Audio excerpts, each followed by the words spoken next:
नमस्कार दोस्तों, मैं राम लखन सैनी। हमारे YouTube चैनल वाईफाई नॉलेज में आप सभी का स्वागत है। दोस्तों, पिछली वीडियो में हमने मिट्टी की उत्पत्ति के बारे में चर्चा की थी और उसमें भी हमने मुख्य रूप से काली मिट्टी और लाल मिट्टी, इन दोनों प्रकार की मिट्टियों की उत्पत्ति के बारे में विस्तार से अध्ययन किया था। और आज की इस वीडियो में यानी कि अगले चरण में आज हम भारत की सभी प्रकार की मिट्टियों का विस्तार से अध्ययन करेंगे। तो चलो दोस्तों, शुरू करते हैं। सबसे पहले हम बात करते हैं मिट्टी के वर्गीकरण की। तो भारत में जो मिट्टी का वर्गीकरण है वो मुख्य रूप से ICAR के द्वारा किया गया है। ICAR मतलब Indian council of agricultural research. Indian council of agricultural research के अनुसार भारत में 8 प्रकार की प्रमुख मिट्टियाँ पाई जाती है। इन मिट्टियों में पहली मृदा है काली मृदा, अगली है लाल मृदा, जलोढ़ मृदा, लेटेराइट मृदा, पर्वतीय मृदा, मरुस्थलीय मृदा, दलदली मृदा और लवणीय मृदा। ये सभी भारत की प्रमुख मिट्टियाँ कहलाती है। इस स्लाइड में आप भारत के नक्शे को देखिए। इसमें जो आपको उत्तरी भारत दिखाई दे रहा है, इसमें जो ये ग्रीन कलर है ये पर्वतीय मृदा को दर्शाता है। इसके दक्षिण में पैरेट ग्रीन कलर जो है वो जलोढ़ मृदा को दर्शाता है। पश्चिमी राजस्थान में येलो कलर मरुस्थलीय मृदा को दर्शाता है। ब्लैक कलर ब्लैक सोइल को दर्शाता है और रेड कलर रेड सोइल। पश्चिमी घाट जो ये दक्षिणी भारत का क्षेत्र है, यहाँ ये जो ऑरेंज कलर है ये लेटेराइट मृदा को दर्शाता है। इसके अलावा भारत में दलदली मृदा और लवणीय मृदा भी पाई जाती है, लेकिन इनका क्षेत्र इतना छोटा है कि इनको भारत के नक्शे में दर्शाना संभव नहीं है। आज की इस वीडियो में हम इन सभी प्रकार की मृदाओं के बारे में विस्तार से अध्ययन करेंगे। लेकिन दोस्तों, इससे पहले हम मृदा का जो संगठन है, मृदा के जो कण हैं, उनके बारे में अध्ययन करते हैं, उसके बारे में जानते हैं।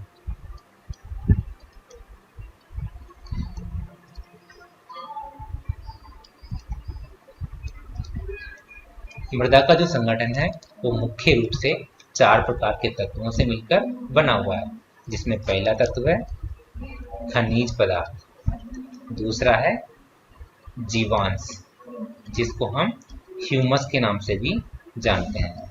इसके अलावा हम इसको कार्बनिक पदार्थ के नाम से भी जानते हैं। अगला जो तत्व है मिट्टी की उत्पत्ति में वो है मृदा जल, लास्ट है वायु। इन सभी तत्वों से मिलकर ही मिट्टी का निर्माण होता है। यदि हम एक सामान्य मिट्टी की बात करें तो सामान्य मिट्टी में खनिज लवण का अंश 40 से 45% के लगभग होता है। इसी प्रकार जो जीवांश का अंश है वो 5 से 10% तक होता है और मिट्टी में जल का जो अंश है वो लगभग 25% होता है और इतनी ही मात्रा में होती है वायु। इस प्रकार इन चारों तत्वों से मिलकर मृदा का निर्माण होता है। खनिज पदार्थों की बात करें तो मृदा में खनिज पदार्थों में iron, aluminium, potash, phosphorus, magnesium, quartz, gypsum, dolomite आदि विभिन्न प्रकार के मिनरल्स, विभिन्न प्रकार के खनिज पाए जाते हैं। चलो दोस्तों, अब बात करते हैं हम मृदा के कणों की। मृदा के कणों के बारे में जानना बहुत जरूरी है, क्योंकि मृदा के कण मृदा की उपजाऊपन को प्रभावित करते हैं। मृदा के कणों को हम मोटे रूप से 3 भागों में डिवाइड कर सकते हैं। पहला है मोटे कण, इसके बाद में है मध्यम और तीसरा है बारीक कण। मोटे कण वाली मृदा को हम रेत कहते हैं, इसके अलावा इसको हम सैंड के नाम से भी जानते हैं। मध्यम आकार के कणों को हम गाद या सिल्ट के नाम से जानते हैं और जो सबसे बारीक कण है उस मृदा को हम क्ले के नाम से जानते हैं। सैंड के जो कण हैं, रेत के जो कण हैं, उनका आकार 2 mm से 0.02 mm तक का होता है। इसी प्रकार जो गाद है यह सैंड से बारीक होती है। इसके कणों का जो आकार है 0.02 mm से 0.002 mm तक का होता है। अब बात करते हैं क्ले की। तो क्ले जो है इसके कण 0.002 mm से भी छोटे कण होते हैं। क्ले का आकार 0.002 mm से भी छोटा होता है। हमने पिछले वीडियो में 2 प्रकार की चट्टानों के बारे में पढ़ा था, जिसमें एक चट्टान है ग्रेनाइट और दूसरी है बेसाल्ट। ग्रेनाइट चट्टान का निर्माण क्रिस्टल से होता है, यानी कि ये रवेदार होती है। इस कारण से इससे बनने वाली जो मिट्टी है उसमें भी मोटे कण होते हैं। यही कारण है कि ग्रेनाइट चट्टान से जो मिट्टी बनती है वो सैंडी टाइप की बनती है, यानी कि वो रेड मिट्टी बनती है। जबकि जो बेसाल्ट जो रॉक है ये रवेहीन होती है। इसके जो टेक्सचर है, इसके जो कण है वो बहुत बारीक होते हैं। इसी कारण से इससे बनने वाली जो मिट्टी है वो भी बहुत बारीक कणों वाली होती है, यानी कि बेसाल्ट रॉक से जो मिट्टी बनती है वो क्ले टाइप की होती है। चलो अब हम बात करते हैं मृदा के पीएच मान की। मृदा का जो पीएच मान है उस आधार पर मृदा को हम 2 भागों में डिवाइड करते हैं। एक मृदा होती है अम्लीय, दूसरी मृदा होती है क्षारीय। अम्लीय मृदा का जो पीएच मान है वो 7 से कम होता है, जबकि क्षारीय मृदा का जो पीएच मान है वो 7 से अधिक होता है। यानी कि अम्लीय मृदा का पीएच मान जो है वो 7 से कम होता है और क्षारीय मृदा का मान जो है 7 से अधिक होता है। अब हम बढ़ते हैं मृदा के वर्गीकरण की तरफ। सबसे पहले हम अध्ययन करते हैं लाल मृदा का। लाल मृदा के बारे में हमने पिछली क्लास में भी पढ़ा था। हमने पढ़ा था कि लाल मृदा का जो निर्माण है वो ग्रेनाइट और नीस, इन दोनों चट्टानों से होता है। ये चट्टानें जो है इनके जो क्रिस्टल्स हैं वो अधिक मोटे होते हैं। इस कारण से इससे बनने वाली जो मिट्टी है उसके कण भी मोटे होंगे। इससे बनने वाली जो मिट्टी है वो मोटे कणों वाली होगी, यानी कि इसमें सैंड वाले कण अधिक रहेंगे। यही कारण है दोस्तों कि जो रेड सोइल है वो पानी को सोखने की जो क्षमता है वो अपेक्षाकृत कम होती है। रेड सोइल में पानी को सोखने की क्षमता अपेक्षाकृत कम होती है, क्योंकि इसके जो कण हैं वो मोटे होते हैं। यही कारण है कि इसके कण पानी को सोखने में असमर्थ होते हैं। अब बात करते हैं इसके मिनरल कंपोजिशन की। तो इसमें ह्यूमस, नाइट्रोजन और फास्फोरस, इन तत्वों की कमी होती है, जबकि एल्यूमिनियम, आयरन और चूना, ये सभी तत्व प्रचुर मात्रा में होते हैं। इस प्रकार की मिट्टी में मोटे अनाजों की खेती अधिक की जाती है। लाल मिट्टी का जो अधिकांश विस्तार है वो मुख्य रूप से तमिलनाडु में है। तमिलनाडु में लाल मिट्टी का विस्तार सबसे अधिक पाया जाता है। इसके अलावा जो हमारा दक्षिणी भारत है उसमें कर्नाटक, आंध्र प्रदेश, महाराष्ट्र, गुजरात, दक्षिणी राजस्थान, दक्षिणी उत्तर प्रदेश, छत्तीसगढ़ और मध्य प्रदेश, इन सभी राज्यों में लाल मिट्टी कुछ मात्रा में पाई जाती है। अब बढ़ते हैं हम अगली मिट्टी की तरफ। अगली मिट्टी है हमारी काली मिट्टी, काली मृदा।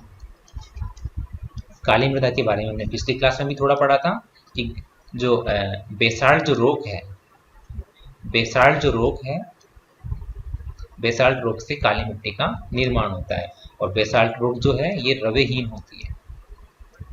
बेसाल्ट जो रॉक है ये रवेहीन होती है, इसमें रवे नहीं होते हैं। इस कारण से इससे बनने वाली जो मिट्टी है वो भी बारीक कण वाली होती है, यानी कि इसके कण क्ले टाइप के होते हैं। यही कारण है दोस्तों कि जो ब्लैक सॉइल है, ये जो ब्लैक सॉइल है इसकी पानी को सोखने की क्षमता है, पानी को धारण करने की जो क्षमता है इसको, वो सबसे अधिक होती है, वो सबसे अधिक होती है। काली मिट्टी की पानी को सोखने की जो क्षमता है वो सबसे अधिक होती है। इस कारण से ये बरसात के दिनों में चिपचिपी हो जाती है और दूसरे मौसम में जब पानी की इसमें कमी आने लगती है तो ये कठोर हो जाती है। जब ये मिट्टी कठोर हो जाती है तब इसमें क्रैक्स पड़ने लग जाते हैं। इस कारण से इस मिट्टी को हम स्वतः जुताई मृदा के नाम से भी जानते हैं।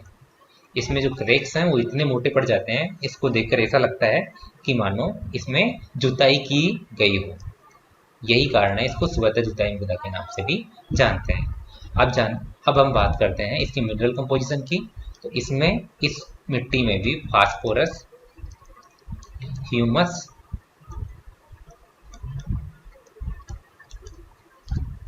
और नाइट्रोजन, इन तीनों की कमी होती है, जबकि एल्यूमिनियम, आयरन,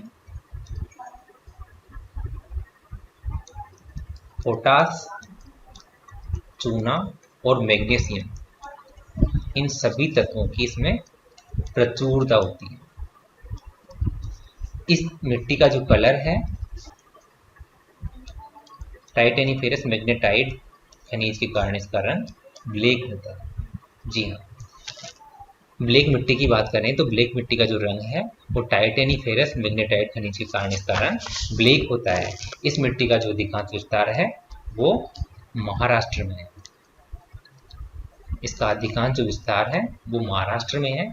इसके अलावा गुजरात, राजस्थान, दक्षिणी उत्तर प्रदेश, इसके अलावा कर्नाटक, उड़ीसा, मध्य प्रदेश में भी इसका कुछ विस्तार पाया जाता है। इस मिट्टी को हम रेगुर मिट्टी और इसके अलावा अंतर्राष्ट्रीय स्तर पर इसको चरनोजम मिट्टी के नाम से जानते हैं। और यूपी में इसको करेल के नाम से जानते हैं। यूपी में काली मिट्टी को हम करेल मिट्टी के नाम से भी जानते हैं। ये मिट्टी जो है कपास की खेती के लिए सर्वाधिक उपयुक्त है। अब हम आगे बढ़ते हैं अगली मिट्टी की तरफ। अगली मिट्टी है हमारी एलुवियल सॉइल, यानी कि जलोढ़ मृदा।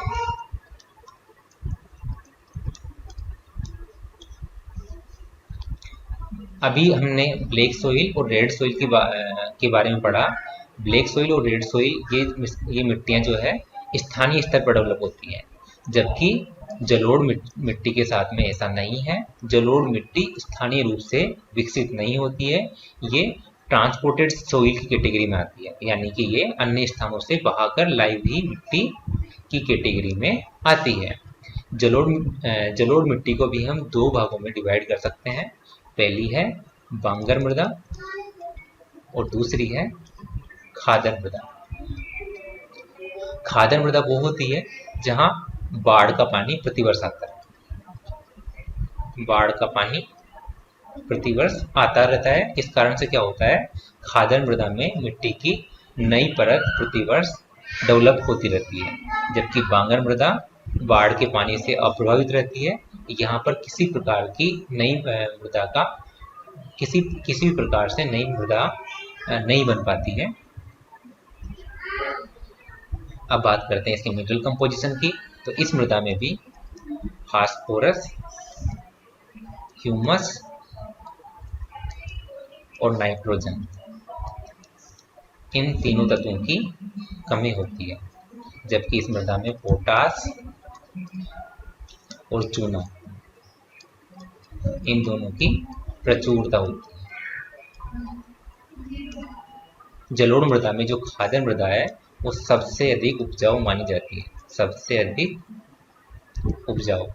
इस मिट्टी में यानी कि जलोढ़ मृदा में सभी प्रकार की फसलें पैदा की जाती है, सभी प्रकार की फसलों के लिए ये मिट्टी उपयुक्त मानी जाती है। इस मिट्टी के जो कण हैं वो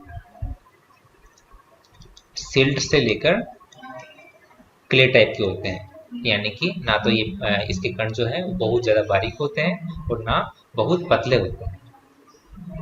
इस प्रकार की जो मिट्टी है इसका विस्तार पंजाब से लेकर असम तक पाया जाता है, यानी कि पंजाब, हरियाणा, उत्तर प्रदेश, बिहार, पश्चिम बंगाल और असम, इन सभी राज्यों में जलोढ़ मिट्टी का जमाव प्रचुरता के साथ पाया जाता है। इसके अलावा जो हमारा दक्षिणी भारत है, इसके जो तटीय मैदान है उसमें भी जलोढ़ मिट्टी पाई जाती है।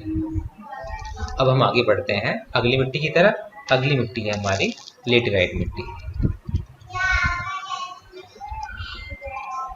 सबसे पहले हम इसकी फॉर्मेशन की बात करते हैं। लेटेराइट मिट्टी के फॉर्मेशन के लिए कुछ परिस्थितियों की आवश्यकता होती है, जिसमें पहली है प्रचुर वर्षा,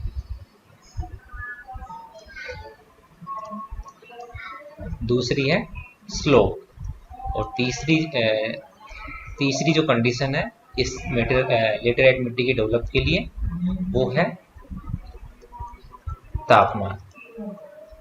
प्रचुर वर्षा हो, स्लोप हो और तापमान अधिक हो, ये तीनों कंडीशन जहां मिलती है वहां पर लेटेराइट मिट्टी का जमाव देखने को मिलता है। जहां पर प्रचुर वर्षा होती है, स्लोप होता है यानी कि ढाल होता है और तापमान भी अधिक रहता है, उन स्थानों पर लेटेराइट मिट्टी हमें देखने को मिलती है। इस प्रकार की कंडीशन पर्वतीय क्षेत्रों में देखने को मिलती है, मुख्य रूप से जो पश्चिमी घाट है, पश्चिमी जो घाट है, इसके अलावा जो पूर्वी घाट है, सतपुड़ा रीजन, मेघालय रीजन, इन सभी में लेटेराइट मिट्टी का जमाव हमें देखने को मिलता है। इसका सर्वाधिक विस्तार जो है वो केरल राज्य में पाया जाता है। इस मिट्टी के निर्माण में क्या होता है, जब वर्षा अधिक होती है तब क्या होता है, मिट्टी के अधिकांश जो खनिज हैं वो बहकर वर्षा के पानी के साथ नीचे वाले इलाकों में चले जाते हैं, जबकि आयरन और एल्यूमिनियम, ये दोनों खनिज, आयरन और एल्यूमिनियम खनिज मिट्टी में बने रहते हैं, यानी कि इन दोनों खनिजों की मिट्टी में अधिकता हो जाती है।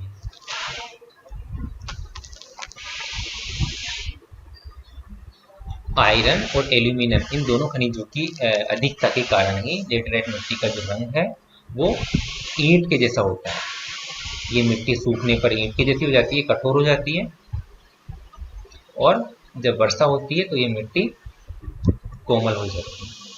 इस प्रकार की मिट्टी में मुख्य रूप से बागानी फसलें की जाती है। इस प्रकार की मिट्टी में कहवा यानी कि कॉफी, चाय, काजू और मसाले, इनकी खेती की जाती है। इसका जो सर्वाधिक विस्तार है वो केरल में हमें देखने को मिलता है। इसके अलावा पश्चिमी घाट, पूर्वी घाट, सतपुड़ा रीजन, मेघालय रीजन, इसके अलावा विंध्याचल पर्वत के रीजन में भी लेटेराइट मिट्टी हमें देखने को मिलती है। आज की इस वीडियो में हम इतना ही अध्ययन करेंगे। बाकी की जो 4 मिट्टियाँ हैं उनका अध्ययन, उनकी चर्चा हम अगले वीडियो में करेंगे। तब तक के लिए बाय बाय।